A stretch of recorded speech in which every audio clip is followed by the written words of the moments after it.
Malawi Today. Utenga upweteka kwambiri omvetsa chisoni uwu ku dziko lapansi umene akutiuza akulu yawo. Akunena akulu amenewa kuti ndithu padali kuyimbirana foni Trump kumuyimbira ndithu mkulu ya Tora Khomeini kumuuza kuti chonde malingana ndi mmene zilili mu zinthu tikudzimvera chisoni tokha. Ndiye mungangotilola kuti tingophulitsa kumwina malo awiri okha.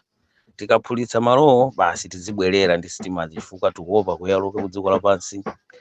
Ndiye mkulu wa ku Iran achikulire Khomeini ayankha kuti ayi nthawi yongophulitsa malo amodzi awiri tikulibe, koma inu kuyamba kuphulitsa ife kuyamba kubweza. Iyitu ndi nkhondo yayikulu imene ikhalepo pakati pa inu America ndi ife ma Iranians. Ife tikuwuzeni zoona zokhazokha kuti ife tidakonzeka kalekale kukonzekerani ndipo timakudwalani ndipo timakulirani.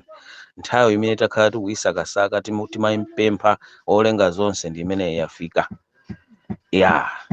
Tinali ma semifinal omwe ife timamenya dziko la Israel, tinalimenya dziko la Israel kolapitsa mu 12 days mpaka na ife kulowa mu final.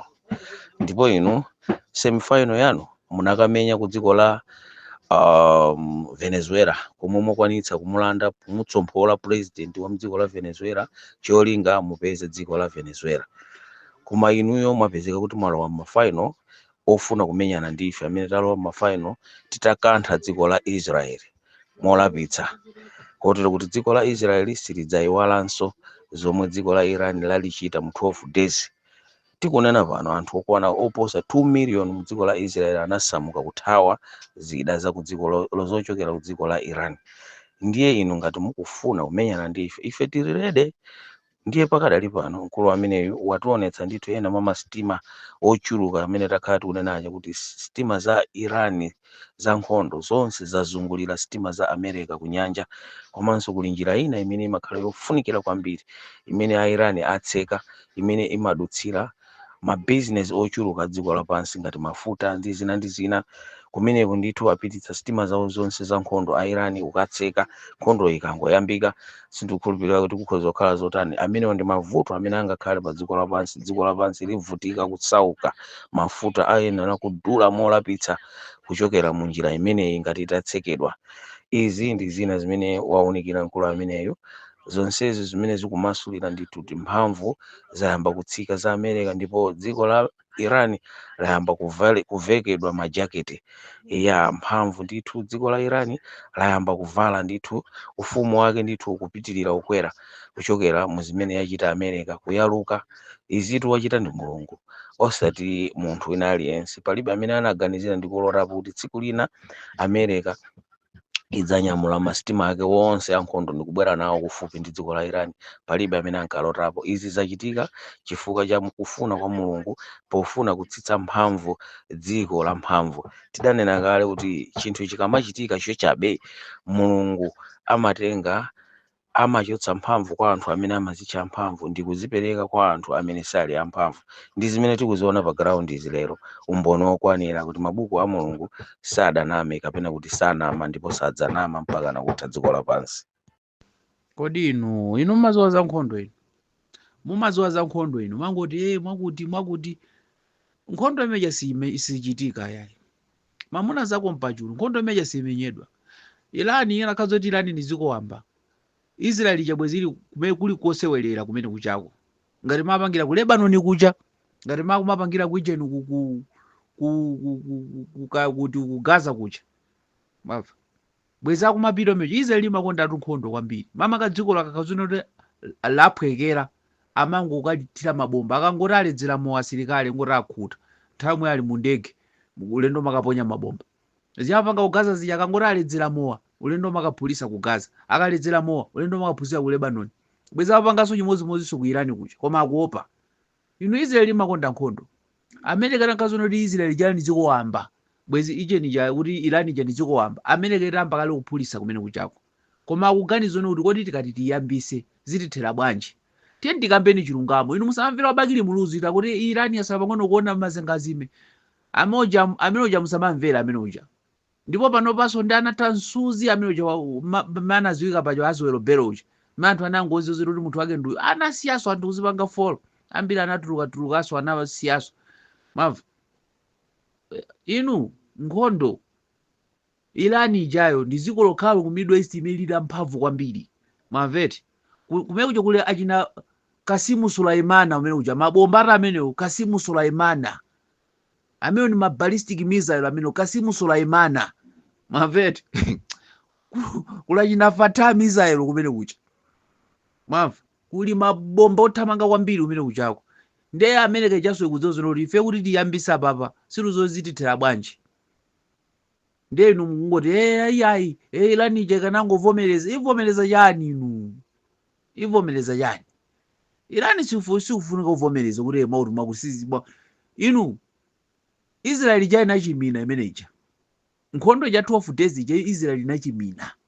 Muone mana ikakati anaitizimulira 12 days ija. Unaphulika zinthu mu Tel Aviv mucha. Koma zambiri ankabisa. Maveti ankabisa. Koma Irani ija inaponya mabomba amene kuopsa kwambiri. Inu Irani tu ini mabomba amene ija. Ini zima missile zima ballistic missile za mphamvu kwambiri. Maveti. Inu maziwa chani inu? Inu yokuchamba muziganizo ndikoti mayiko wawawa akafuna kumenyana ndi dziko kodi amachedwetsa. Israeli kangoti ufune pange nkhondo imayamba nkhondo koma apa sakuyamba bwa. Awulingalira kuti nthawi anatibula pa 12 days ija ndiye pano poti yambise ati kutumula. Fa Irani tu pano pato ndi atulusa achina Kasimu Sulaimana. Ngati musakudziwa zimenezo. Yatulusa mabomba mphamvu kwambiri. Yatulusa mabomba mphamvu kwambiri. Mwamva achina Fatah missile. Ndiye inu mungoti makuti inu muziwa chani za nkhondo iyi. Aja akambeje kwako akagoni ako ajaja akagoni. Bambo ngati nangasi anthu eti akhala kuuzidwa nthawi yayitali. Akuti iwaja makakamera zoti yayi pusipusi akuipanga Saudi pusipusi akuipanga Saudi no firakhati kwauza kuti yayi sizili choncho. Ife mmene tikuiziwira nkhondo tu pusipusi akupangidwa ndi America ndi amene akupangidwa pusipusi. Chifukwa tikufuna ufumu uja tiuchose. Tundeno ku Ukraine kuja kuzemba. Ndi apa takhoza njira imene tingamkwanirisire. Njira zake Mulungu mmene wazipangira ndi zoti yemwe angakwanise iye ujayo ndi Asilamu. Yewo mukwanisa iye uja ndi Chisilamu ndi chimene chingamkwanise. Si okha yayi sizingatheke. Ndi achina Putin aja anaziwira tuona kuti Americans atha kukwaniritsidwa ndi Chisilamu basi. Ndifukwa chake anatenga contract yayikulu ndi kuyipereka ku Irani. Ndifukwa chake munazaona chizindikiro choti BRICS Irani inachita yothamangira. Chifukwa kumayambiriro amakhanga kuti akuyisala. Komano pozindikira kuona kuti no yemwe angakwanise America kuyilanda ufumu kuyiphwekesa ku dziko lapansi kuno ndi nani?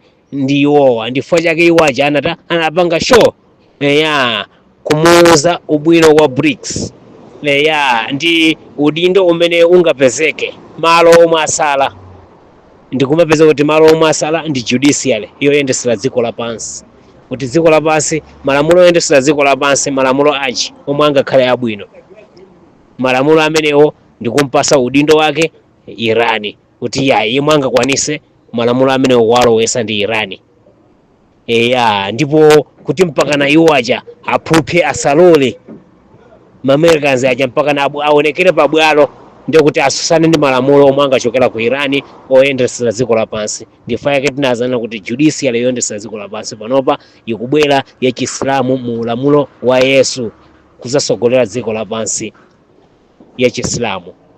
Ndifukwa chake anatenga mpando umene uja ndikumpasa ku Iran ndikutenga a Iran kuti ya ife malo amene wa BRICS tikutenga ifeyo ngati zingakhale choncho. Khanga tsopano malamulo a Mulungu akupambana. Akusogola agwira ntchito. Mkuona pa msampha umene ungapangisa kuti America asalole chifukwa malamulo apinja America. ndeno kukodwa kwa kwa America akakodula kuchani ku Iran chifukwa dziko limene lasala panopa limene mulungu walipasa mphamvu kulimba mu Chiislamu imene iliso ndi military ya chani ya Chiislamu imene ili Islamic regime ka machoncho ndi chani ndi dziko la Iran lokha kulibeso dziko lina mukuona kusozi ndi amene angamenye nkhondo ya chani yachipembedzo kuti malamulo atani achipembedzo alowepo anthu tikamana kuti nkhondo yachipembedzo samaimveso kuti tikukambaza chani timakambaza malamulo oyendesera dziko lapansi malamulo oyendesera dziko malamulo oyendesera dera lanu malamulo oyendesera nyumba yanu kodi ni malamulo a Chiislamu ndeno Chiislamu timatero kuti nkhondo ya Chiislamu chifukwa imakhala nthawi zonse yomenyana ulamulo judicial ma constitution ndifo chake imakhala nkhondo yayikulu yosiyana ndi nkhondo zina pomwe nkhondo zinazi achina South Africa achina ndani achina undani awo achina China achina India nkhondo zimene angathe kumenya pano pajapo ndi trade war ya ma business ena ma trade ena ma health ngati India health business chani zimezi trade business yokhayoka imeneyo komano judicial ndiye nkhondo yeni ya boma chifukwa ndi kulamula kumene koko imene ndiye nkhondo yeni imene imakhala nkhondo yoonadi mwandiva akamati kuti nkhondo ya dziko ndi dziko nkhondo ya boma nkhondo yoopsa nkhondo yayikulu ndi nkhondo ya chani yetu nkhondo yeni nkhondo ya boma nkhondo ya mphamvu nkhondo yoopsa imene amamenya aneneri onse muzaka zonse zamboyo amamenya na nkhondo yake iti imene osati za business no amasiya za chuma zisiyeno za ma business zisiyeno chanchani iwo nkhondo imene amamenya ndiyo kulamula dziko lapansi kulamula maufumu kulamula maiko malamulo abwino malamulo osapondereza malamulo oyendesera dziko abwino osapondereza ndiye judiciary ndiye nkhondo ya chipembedzo imene yoyo nimene imakhalira ndipo dziko lapansi limalamulidwa ndi zipembedzo dziko lonse lapansi limalamulidwa ndi chani ndi zipembedzo ndifo chake munthu akapeze khoti lina lilonse buku limene limalumbisilidwa kumaloko khoti kumapezeka buku lake Baibulo kapena Qur'ani kusenza kuti judiciary ya dziko lonse lapansi imachikhala yochokera kucha kuzipembedzo ndiye udindo wachipembedzo ku dziko lonse lapansi ndi umene wawo zija za ma business za machani zimeja ndi zina zimeja ndi mbali imodzi ya maliziki maniva komano kuyendesa dziko lapansi ndi chani judiciary ndiyo nkhondo yomphamvu imene imakhala yopambana imakhala nkhondo yake iti imene yetu ndi imene ikufunikira imene yoyo ndi imene imafunikira mukuona komano ndi ndani yemwe angakwanise nkhondo imene yoyo kuti mpakana uyu alowe mu nkhondo imene yoyo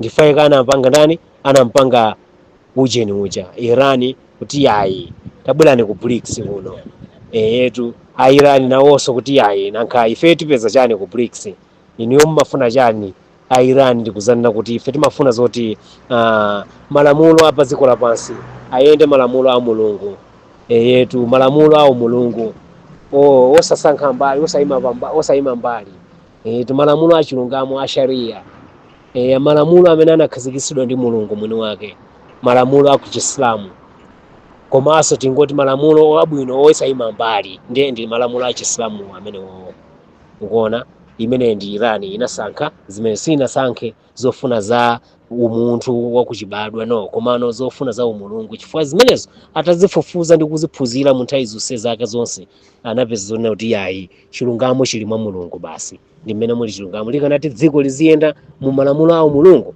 sibwezi dziko liloyipa iyayi ndipo sibwezi dziko anthu ena akulimva kuwawa iyayi mwandimva chifukwa chani dziko likuyenda ndi malamulo a Mulungu achisoni chani zizabwino zokhazokha mukuona kotero maiko onse kapena kuti BRICS yonse ndi pamene inavomerezana kuti ayizoonadi icho ndiye chilungamo chake ndikumayivomereza Irani ujeni yawo decision yawo kuti yayi ujeni imene yoti ilo kusanza kuti inu muima kuti judiciary ndiyo kuti udindo wotenga Irani ndi wa judiciary kapena udindo wotenga Islamu pa dziko lonse lapansi ndi judiciary umene ndi udindo wa Chiislamu enawo ndi ma business.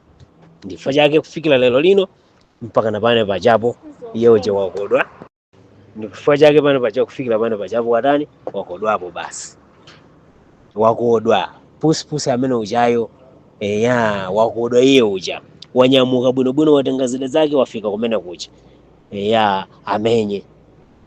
Ndipo pano pachapo kufuna osafuna mpaka iye uja aziyambisa nkhondo basi amenyanebe. Chifukwa Irani ikupanga show zoti iye uja kumuyankhulira mawu a mtundu wina aliwonse oti zimuwawa asabwerere osamenya nkhondo after ndikumpetcheraso bechi kuti yayi iwetu apa ngati sukumenya ukubwerera osamenya munthu woti wafika kale iwe si super power aso kumaiko wonse omwe amakucha iwe super power. Ndipo dziko lapansi laimaso ziti zimene wina aliyense pano akuyankhula zimene zingakhale Mkhristu olo Msilamu olo alibe chipembedzo akuyankhula mawu ake omweyo kuti yayi apatu akulu ngati simukumenya apapa ndi inu yonse super power atu pano pa aliyense oyima ndi mawu ake ati amene mmenemo ndi mmene zimakhalira ndithu ndi mmene zilili. Pusi pano pachawatheka amene timamuziwa ife inafe si pusi wompanga Saudi nkhani ya chipembedzo no pajatu amanena zona kuti nkhondo ija si ya chipembedzo. Anthu ake omwewo amanena kuti nkhondo imeneja si ya chipembedzo ndeno asanena zoti pusi anali wompanga Saudi kuti azalande Kaaba iyayi. Airani amafuna Kaaba anabapo mwala wa pakaba paja kuthawisira kwawo mwakuti akuti kangapo konse ngono zoti nkhondo yacha yachipembedzo ngona tifanga ngati Israeli upanga chonchi cha America ikupanga chonchi cha komano yonse ili pusi yoti ayima ndi Irani kuti azabe Kaaba kusonyeza kuti nkhondo zonse zimene zikubulikazi mibuli yonseja ndi nkhondo yacha yachipembedzo. Mukuona ndiye omwewoso akumananso zoti nkhondo ija si yachipembedzo.